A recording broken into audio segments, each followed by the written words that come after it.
All right, rational expressions. A rational expression is an algebraic fraction whose numerator and denominator are polynomials. So you have a binomial, a trinomial, something like that. So in the example that I gave you guys, you've got a binomial on top, a trinomial on the bottom.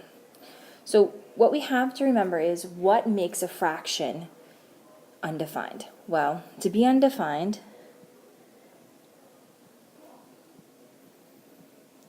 the denominator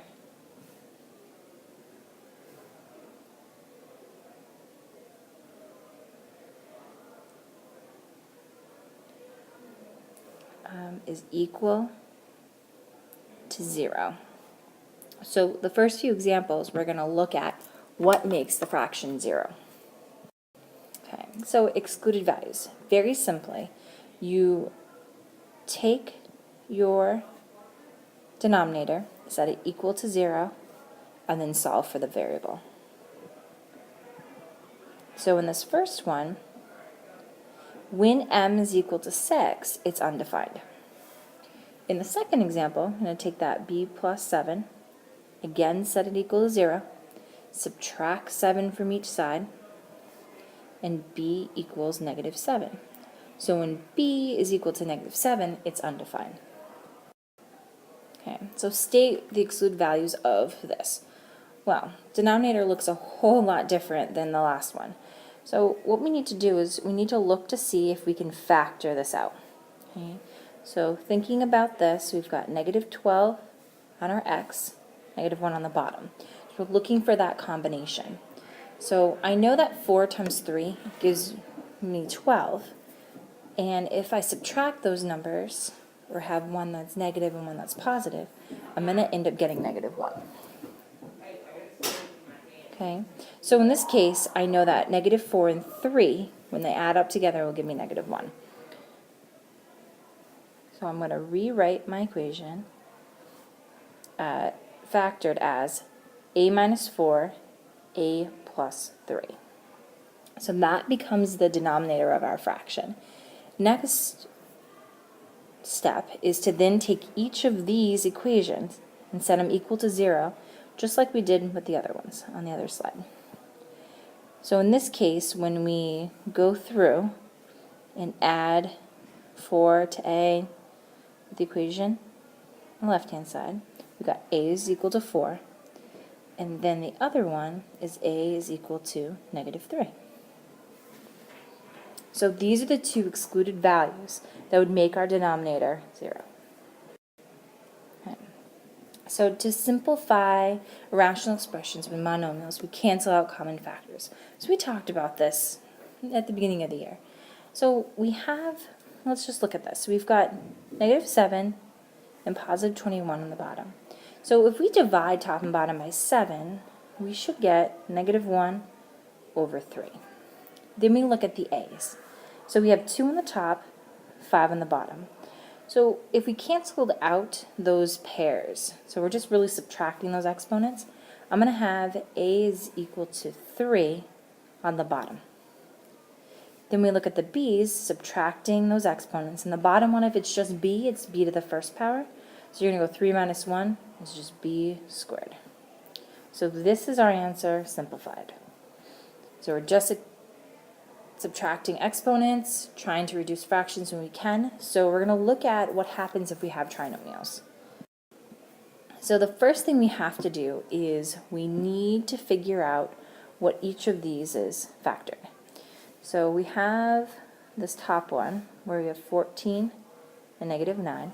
So we have to say, well, what times what is negative 9?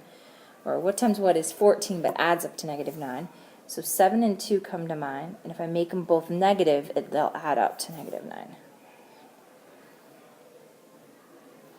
Okay, so the top of my fraction now is going to be x minus 7 times x minus 2. Look at the denominator. We're going to factor that out. And again, draw our x, negative 35 on the top, negative 2 on the bottom. We know 7 times 5 is 35.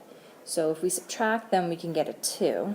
So let's make the 7 negative and the 5 positive. So we're going to have x minus 7, x plus 5. So I'm going to rewrite my fraction with the denominator of x minus 7, x plus 5.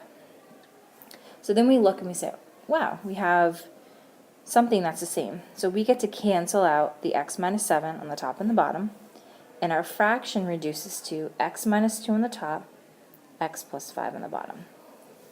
So we're just taking our skill of factoring and applying it to simplifying fractions. So let's try a few more.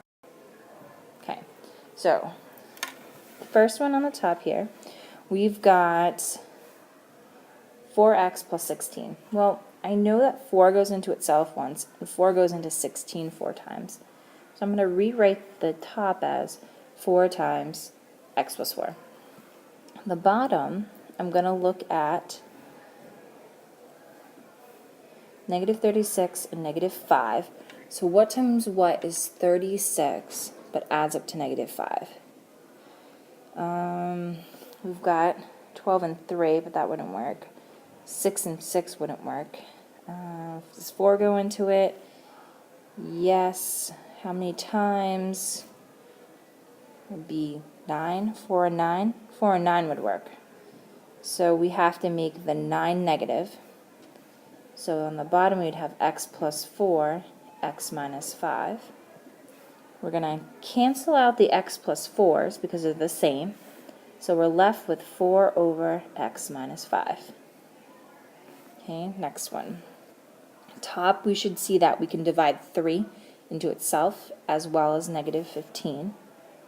So you've got x minus 5. Top. On the bottom, we're going to figure out our combination. So probably 5 and 2, make them both negative, because a negative times a negative would give us positive 10, but add up to negative 7. So I'm going to have x minus 5, x minus 2. Cancel out those x minus 5s, and we're left with 3 over x minus 2. Okay, so just a lot of review, a lot of factoring, looking for, just looking at our x factor, and again, just using the skill. Okay, so in class we've got some more factoring as well as some practice, and we'll go over that together at the end of class.